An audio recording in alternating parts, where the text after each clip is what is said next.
We Are the Tigers is a good musical, and I like it. I like the comedy, I love Cairo, I think Wallflower and Defense are amazing songs, I enjoy how nearly everybody says fuck, and I like this clip. I just wanted to cheer if people died. More importantly, I absolutely adore the concept of a horror musical about cheerleaders. I think that's an incredible story idea. On that topic, Preston McSallen is a very talented composer and writer who knows how teenagers talk and act, which is actually really uncommon, so kudos for that. Now, here's the part where I pull the rug out from under you. I also have some problems with the way it was written because I'm incapable of not being critical of nearly everything I enjoy. This isn't to say I don't like it, no, I just said I enjoy it. I'm just critical of everything, and as a person who writes musicals, I can't help but watch a show and think about how it could be better because 90% of the musical writing process is making major edits. Seriously, the fourth musical I wrote was just a complete rewrite of my first because I hated that script so much, but I was also really passionate about the story, so I just spent 3.5 months rewriting it with a completely new book and score, and now I don't hate it as much. The things I think could be better in We Are the Tigers are numerous, so I'm just gonna go down the line and see if I can cover everything in several major sections. When I'm done, I'm gonna spend some time talking about what I would do to improve it because none of these problems I have are inherent to the story, they're entirely fixable. Oh, and if it wasn't obvious already, this is gonna have massive spoilers for the entire show. So here's a blanket spoiler warning from here on out. You should really watch the show if you haven't already. If you haven't, I have no idea what you're doing watching this. I'd also like to ask that the very dedicated We Are the Tigers fan base please be nice to me. This isn't like a hate review or something. I really just want to go over things I thought were kind of eh. And of course you're allowed to disagree, but that doesn't mean this is strictly an opinion piece. Okay, here we go. Defense, better hold tight, don't let them win, not tonight. We are unshakable tigers, unbreakable. I want to reiterate that I love the concept for this musical. What sucks is that even though the concept is great, only maybe 20% of the script is actually about cheerleaders getting murdered at a sleepover, the majority of the time going towards fleshing out every individual character, because that's what happens when a writer loves angst and also has an ensemble cast. Now, a seasoned musical writer once told me that songs in musicals exist to push the story along, so if you have a song where nothing happens, the song has no reason to exist. The thing that happens in the song can be an actual plot event, a conversation, a character making an important decision, or the introduction of a new setting or character or group of characters. It can be anything as long as something happens. Many great musicals actually break this rule on occasion, frequently with I Want songs, but it's usually fine because it gives us important information about who a character is to give context for their actions in the story. Do take note that both of those examples I just listed are from original musicals, not adaptations. This is because with adaptations, the original story had to deliver a plot without any songs due to the non-musical medium, so it's all plot. Then when it's adapted into a musical, the songwriter has to transform already established plot points into songs, so all the songs are very plot relevant. Unless you're Tim Minchin, I guess. Contrast this with original musicals where, since the book and songwriters have full control of the plot will sometimes take a back seat to songs that examine a character or topic without any story events happening. Basically, the people who write musicals just aren't very good at writing original stories most of the time because they're so focused on the songs over the plot, which is why most successful musicals are adaptations. That and the fact that you're already guaranteed a good and popular story since bad and not popular stories don't get musical adaptations. Wow, that was a humongous detour. Back on topic. So we've got this rule that songs have to have something happen in them. We Are the Tigers, on the other hand, actually breaks this rule more often than it follows it. If you've listened to the cast recording, you'd know that the majority of the songs focus heavily on the characters and their internal monologue, serving to flesh them out. They're solid bops, yes, but they're extremely stagnant plot-wise. I can think of 7 songs just off the top of my head where nothing happens. Skype Tomorrow is a particularly egregious example of this. In the song, Kate describes the hypothetical slow death of her friendship with Chess, predicting how they'll drift apart after Chess leaves for college. The problem with this is that it's about a situation that never happens, and it's 4 minutes long. If you listen to the song out of context, you wouldn't even know that this is a musical about cheerleaders, much less a horror musical where said cheerleaders get murdered. If the situation Kate describes was somehow relevant to the state of her friendship with Chess at any later point in the show, or at least motivated any important decisions Kate made, this song could justify its existence despite nothing happening, but Chess dies by the end of this very scene, and I can't think of a single action Kate takes in the course of the entire musical that has anything to do with this song. With a few edits, this song could easily just be cut and no one would know the difference. While we're on this topic, I want to address this thing that happens in some more important songs, specifically in Worst Team Ever, Before the Breakdown, and Phoenix. These songs are actually really great, both from a music perspective as well as a writing perspective. Worst Team Ever and Phoenix are introductory songs to their respective acts, and they set up everything they need to in a timely manner. Before the Breakdown does a great job exploring Chess and Farah's experience with addiction, gives them both a solid banger before they get killed, and foreshadows the reason they get killed in the first place, justifying its existence despite nothing happening in this part of the story. However, all three of these songs have this uncomfortable bridge shoved in their latter halves where the entire cast joins in, singing about how insecure and sad they are. Here's the thing, we already know how insecure and sad these girls are because they just won't stop talking about it. The song Don't Even alone gives us plenty of insight to the tension between all of them. We don't need to hear about it in every major story beat. We spend the first 2/3 of Act 1 talking about the uneasy state of the team, the last third gets straight into mid-story crisis mode when a bunch of corpses show up, then the first 2/3 of Act 2 are spent talking about how those murders have affected them, and then the climax hits you like a train in the last third, closing number curtains. See what happened there? The actual plot only fills up about a third of the story as a whole. It's like Preston brings you in with this murder musical premise, but you have to sit through like 10 I Want songs to get to the exciting part you came for.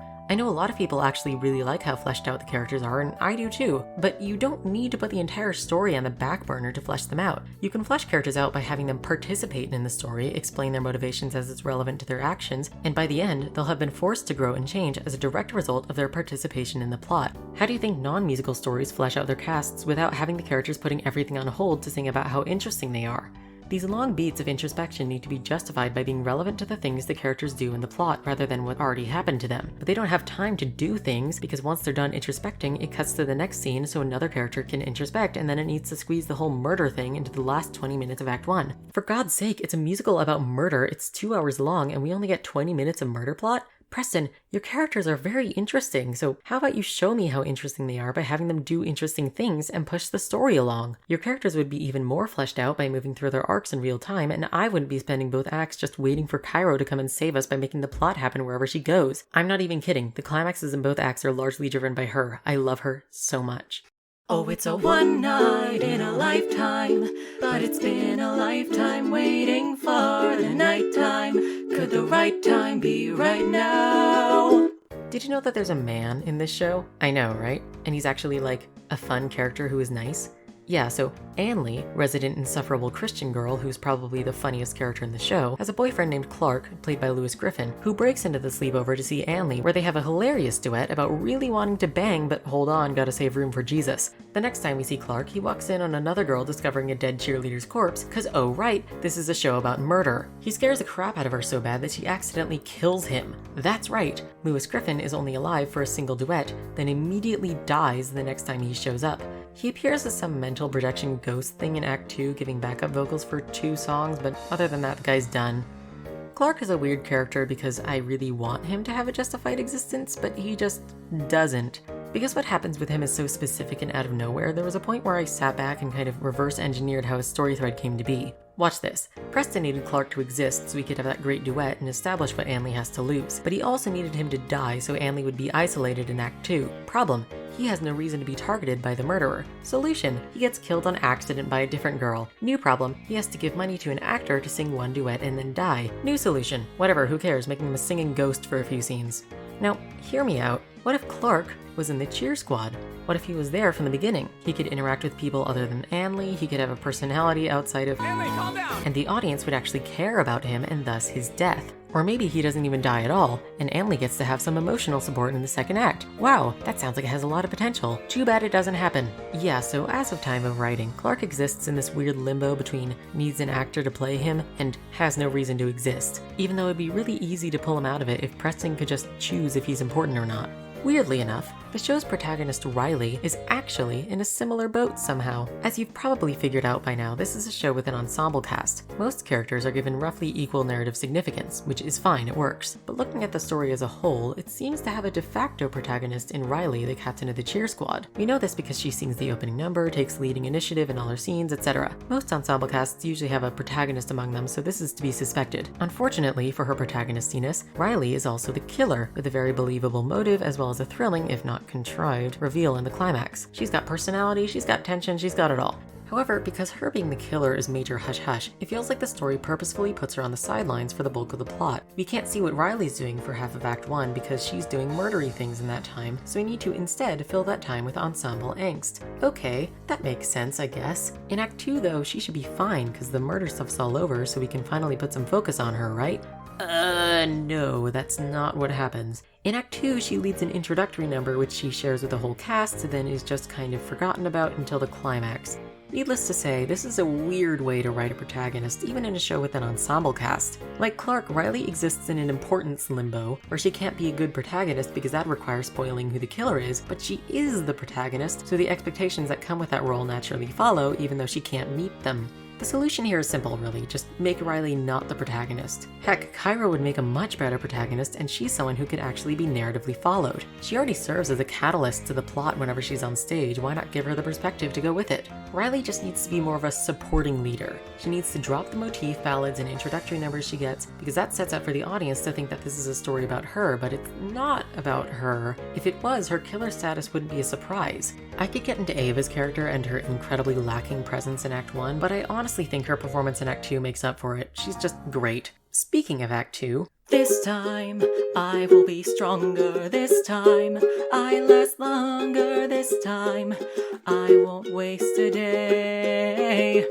so I'm not actually an authority on this because I've never seen a horror movie in my life, unless you think Coraline qualifies as a horror movie, which I do not. But the stabbing teenagers at a sleepover genre usually fits pretty cleanly into a 3-act story structure. Watch, it goes like this. Act 1. This is our cast of teens. They're having a sleepover and they're all terrible people, so you feel less bad when they die later. Act 2. Oh dear god, teens are dying. Everybody isolate yourself so you can also get killed. Oh no! Act 3. Killer reveal. It was character all along. Time for the protagonist to have a climactic showdown with them and narrowly escape with their life and also their assigned love interest maybe. Roll credits. Wow, that sure was a way to spend 80 minutes of your fleeting lifespan. We Are the Tigers decidedly doesn't fit this formula, which is fine. Actually, it's great. Subverting old formulas is always awesome. However, the way in which it subverts this is kind of convoluted and weird. I'll explain. By the time people are starting to find these corpses piling up, it's almost time for Act 1 to end. Obvious red herring, Cairo really doesn't want anybody to call the police because, hold on, I think I have this written down. Because Cairo's worried that the police will pin the murders on one of them. Okay? I mean, as the only black person in the room, I guess that makes sense for her, but still, I don't know how she could possibly be a more obvious red herring. So instead, Cairo suggests they pin the murders on Maddie, the new freshman on the team, because Maddie is drunk from a dare earlier, which Cairo was responsible for, and she has blood on her because she hit her head in the bathroom? Okay. The rest of the team agrees to frame Maddie in the first ever plot-relevant song of the show, and Maddie goes to prison. If you thought that was inorganic, don't worry, there's an entire second act to this thing. The second act is kind of a sequel to the first, starting off with a time gap of several months. At the beginning of the second semester, Riley hosts Cheer Squad Sleepover 2 Electric Boogaloo because, I'm sure there's an actual reason for it, but let's be honest, it's because they needed to use that set again. Now, you'd think that maybe after several months they might have had a conversation or two about that traumatic incident a while ago, but from the way they interact here, it seems like they just spent the entire time gap in a coma.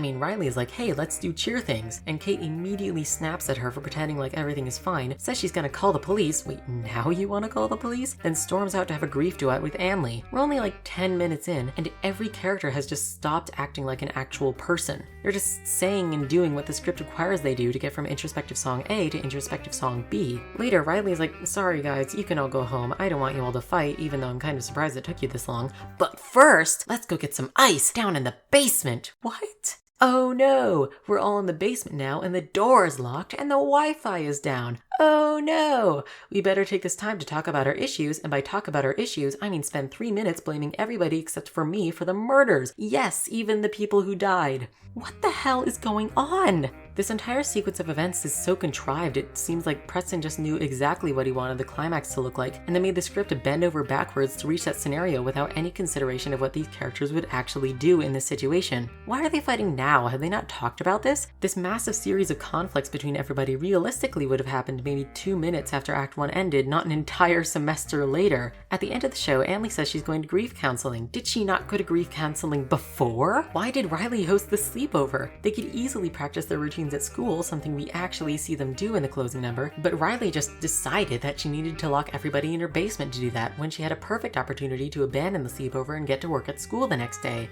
I'm not saying the plot has to make perfect sense. I would just like my suspense of disbelief to not be massacred in every other scene in a show that's supposed to be realistic fiction. It's a realistic fiction! The portrayal of Kate and Annalie's grief seems believable and incredibly moving. All the characters seem realistic in their inner turmoil, but the second Cairo and Riley come bursting through the wall carrying the plot on their shoulders, they lose all believability and revert to sock puppet mode so Preston can make them do or say anything in order to get them into the damn basement. It's weird. The entire plot of the second act is just weird. But I don't even care, I don't care. Promise it, I swear, oh I swear. I'm the girl who goes with the flows with it. Everything you see's going perfectly. You don't even know. I don't really know what Preston's thought process was when he decided to have a murder musical about cheerleaders and then just fill it to the brim with like 11 different attempts at a theme. Why do we need themes? Seriously, why? I get that he wanted to fit in all this commentary on death and grief and social pressure and bullying and found family and trauma and addiction and educational inequality. Wait, what? But I seriously doubt the common theater goer goes to a show with promotional material that looks like this and thinks, gee, I hope they present the 5 stages of grief in the second act. You're watching the show and you see all these attempts at a theme or message, but because the story doesn't lend itself easily to any message, again, on paper it was supposed to be horror, it's all just presenting a thing as it is without really contributing any ideas to those things. The themes are grief, trauma, etc., but those aren't themes. As I learned in my 7th grade English class, a theme is a statement. It's like a sentence, not a word. A theme would be togetherness does not erase trauma, but helps to heal the effects of it, not trauma. But in We Are the Tigers, you just have this list of nouns that are supposed to be themes because they're topics that show up and characters talk about their effects. But those aren't themes, those are examinations of those topics. And normally examinations would be fine, but when you're writing a story, examining a topic only serves to waste time unless you're using that examination to contribute to a message or a theme. Do you see where I'm going with this? For instance, Bring It On, which We Are the Tigers really wants to be, has a theme of if rich white people could just deconstruct their privilege a little bit, maybe they wouldn't be such pretentious assholes. But to deliver that theme, it first has to examine racism, redlining, educational inequality, etc. And you see these examinations of those topics in the show, though there's no stagnance, it's always in the midst of a plot. Bring It On is really good. And by the end, you're like, wow, if rich white people could just deconstruct their privilege a little bit, maybe they wouldn't be such pretentious assholes. That's the goal of a theme. A story with a good theme leaves you saying the theme to yourself in your head or talking about it with whoever you consume the story with. It's something the story causes you to think word for word. We Are the Tigers doesn't really have one of those, and let it be known that good stories do not need themes to be good, but you can tell that it really wants to. But, again, this is a horror musical in theory, which means any attempt at a theme is aborted before it can even start because you don't have time for a strong message about when you need to prioritize teenagers stabbing each other. We Are the Tigers makes an attempt at evading this by not prioritizing teenagers stabbing each other. Oops, there goes your entire story concept out the window. Yeah, so I'm not saying horror stories shouldn't have themes. I'm a writer, sure, but I'm not a horror writer, so I'm not an expert on it. But I do know that stories about thing need to be about thing, and thus an attempt at a theme needs to complement that subject. I know Preston really doesn't want it to be, but We Are the Tigers is about cheerleaders getting stabbed, so in his attempts at grabbing onto a theme, he just ends up wasting time presenting topics without furthering the plot in any way. And by the end, you're like, huh, that was weirdly uplifting and depressing at the same time. Instead of, golly gee willikers, what a thrill, stabbing, murder, gosh! We Are the Tigers just didn't need a theme. Ever. And it really wants one, but it ends up just making the plot split into a different subplot for every character to the point where the subplots are the plot, and everything's weaker and less compelling as a result, and it doesn't even end up having a theme at all, and just... There's a really cool and scary and funny horror comedy this show could be, but isn't. There's this massive tumor of teen angst that's given all the story focus, every plot thread runs itself in circles without going anywhere, and only 2 people get stabbed. It's like, I feel cheated. Just 2? Come on. But do you wanna settle? Do you wanna sit back and watch a life go by? Do you wanna settle or do you wanna fly?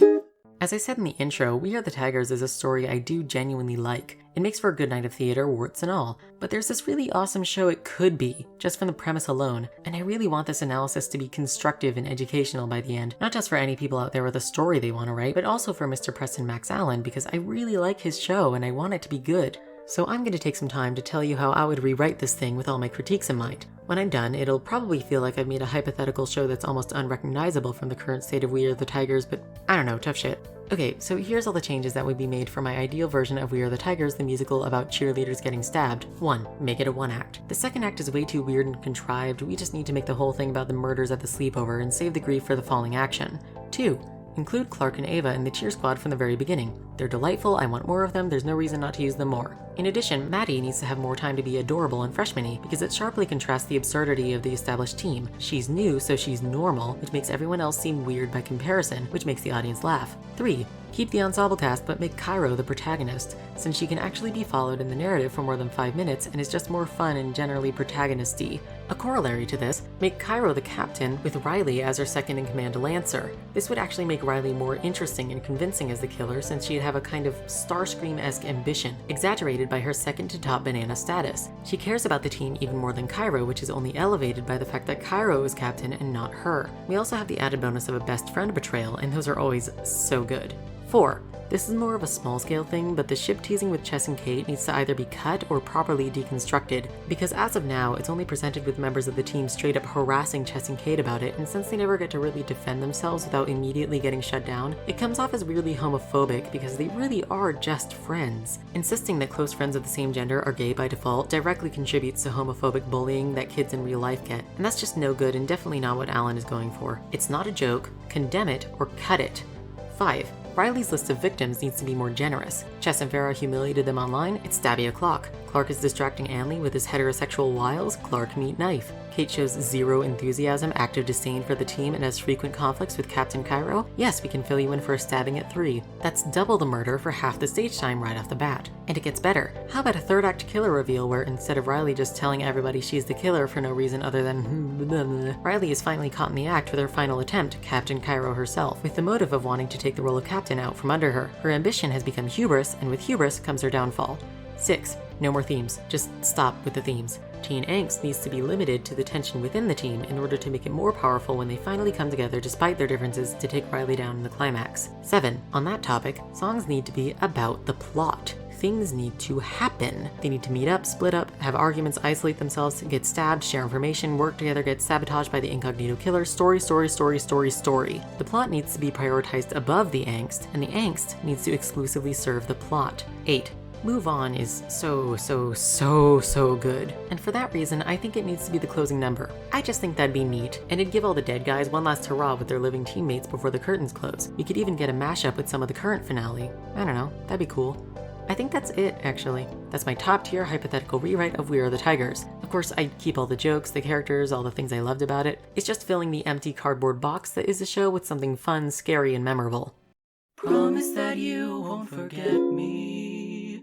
Someone has got to hold on to me. Promise that you won't forget me. Live and let live, but don't let go.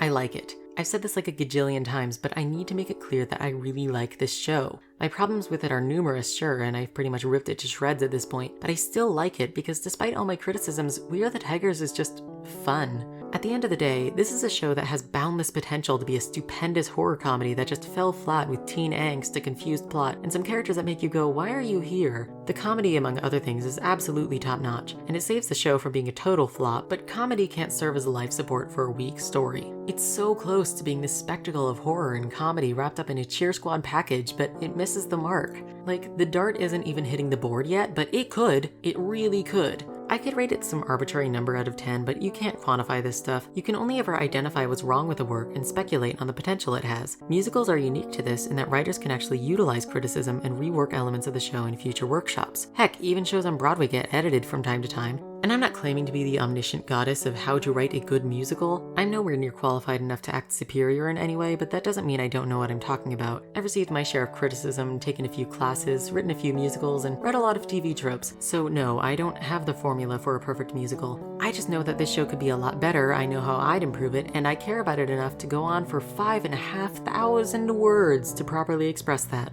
Let's see, did I miss anything? It's flawed, but I like it anyway, it has potential. Yeah, I think that's it. Thanks for consuming this unorthodox piece of media, and I'm going to bed.